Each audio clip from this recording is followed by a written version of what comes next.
रिया और समीर एक नए घर में शिफ्ट हुए थे।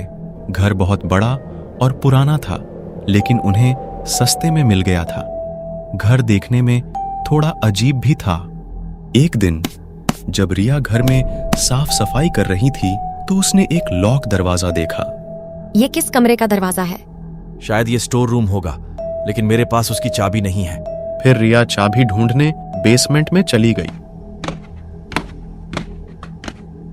बेसमेंट में उसने एक पुरानी अलमारी में एक चाबी पाई, जिस पर लिखा था पियानो रूम। उसने सोचा कि शायद यही वही चाबी होगी और वह उसे उठाकर ऊपर आ गई। उसने दरवाजा खोलने की कोशिश की, लेकिन चाबी फिट नहीं हुई।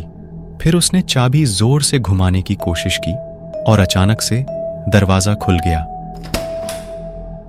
अंदर जाने के बाद उसने देखा कि कमरे में बहुत अंधेरा था। उसने लाइट का स्विच ढूंढा, लेकिन कोई स्विच नहीं मिला। फिर उसने अपने फोन का टॉर्च ऑन किया और देखा कि कमरे में एक बड़ा सा पियानो था जो बहुत पुराना और धूल से भरा हुआ था। वो पियानो के पास गई और उस पर एक नोट देखा जिस पर लिखा था डू नॉट प्ले। रिया उस नोट को पढ़कर हंसने लगी। उसने सोचा कि ये कोई मजाक होगा और उसने पियानो के एक तार को छुआ।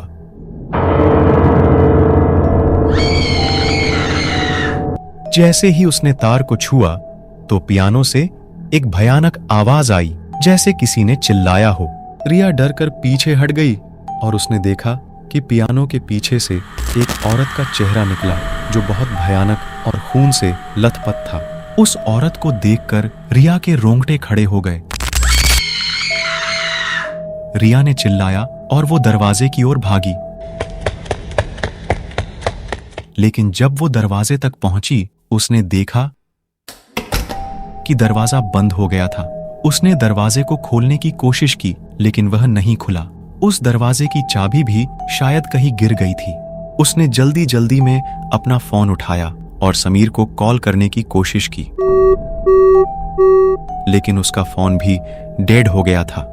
उसने आसपास देखा और उसने देखा कि पियानो कमरे में और भी चीजें थीं, जैसे एक पुरानी पेंटिंग, एक खिड़की और एक अलमारी। उसने सोचा कि शायद पेंटिंग के पीछे कोई रास्ता होगा और उसने पेंटिंग को हटाने की कोशिश की, लेकिन जब उसने पेंटिंग को हटाया तो उसने देखा कि पेंटिंग में वही भूतनी थी जो उसे घूर रही थी। रिया ने फिर से चिल्लाया और पेंटिंग को गिरा दिया। ये सब क्या हो रहा है मेरे साथ? प्लीज मुझे जाने दो यहाँ से, प्लीज। फिर रिया खिड़की की ओर भागी और सोचा कि शायद वो खिड़की से बाहर निकल सकती है, लेकिन जब वो खिड़की तक पहुंची तो उसने देखा कि खिड़की भी बंद हो गई थी और उसके सामने एक कब्रिस्तान था जहां बहुत सारी कब्रें थीं। वो सब कब्रें उसी औरत के शिकारों की थीं जो वो यहां लेकर आती और फिर उन्हें मार देती थी।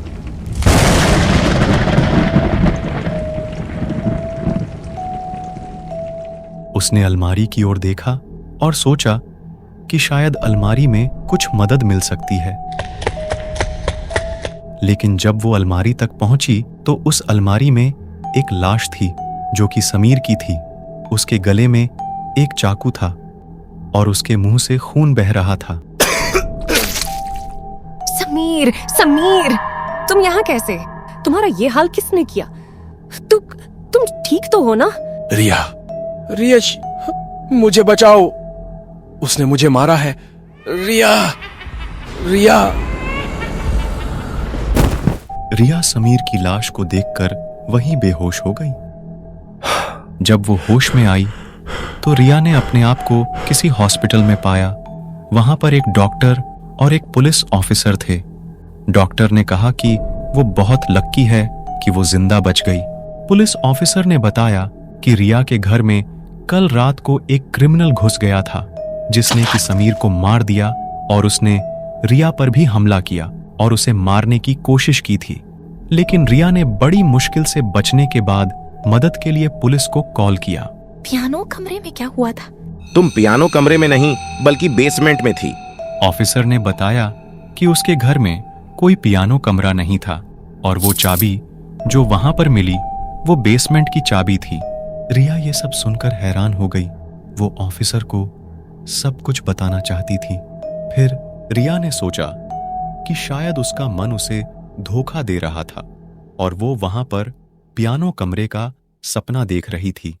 उसने कुछ नहीं कहा और चुपचाप सो गई। फिर कुछ दिनों बाद रिया हॉस्पिटल से डिस्चार्ज हो गई। जब रिया हॉस्पिटल से बाहर निकलते वक्त अपने बैग को चेक कर रही थी तो उसने फिर से वही चाबी अपनी बैग में पाई जिस पे लिखा था पियानो रूम। और वो ये सब सच है कि नहीं चेक करने के लिए फिर से घर गई और दरवाजे को खोला और तभी